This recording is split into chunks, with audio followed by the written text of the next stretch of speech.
Hi guys! Kumain na ba kayo? Kain po tayo.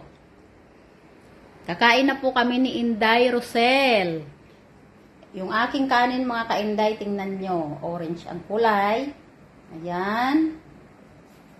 May ulam kami dito sa Luna. Chicken sa Luna. Yan yung linag ko noon. Pero bagong luto ito mga ka-Inday ha. Hindi ito yung nakaraan pa. May pipino kami dito na may sibuyas at saka may asin, suka, asukal, pamienta, templado. Tapos, ang kanin ni Inday Rosel, yung may sapran, ganyan. Merong Chinese food yan. Manok po. Ayan. May panghimagas naman kami dito. Melon, tapos yung buto na lang ng mangga. Yan lang mga ka-Inday. Wala na yung laman ba? Ay. Kinain na nila.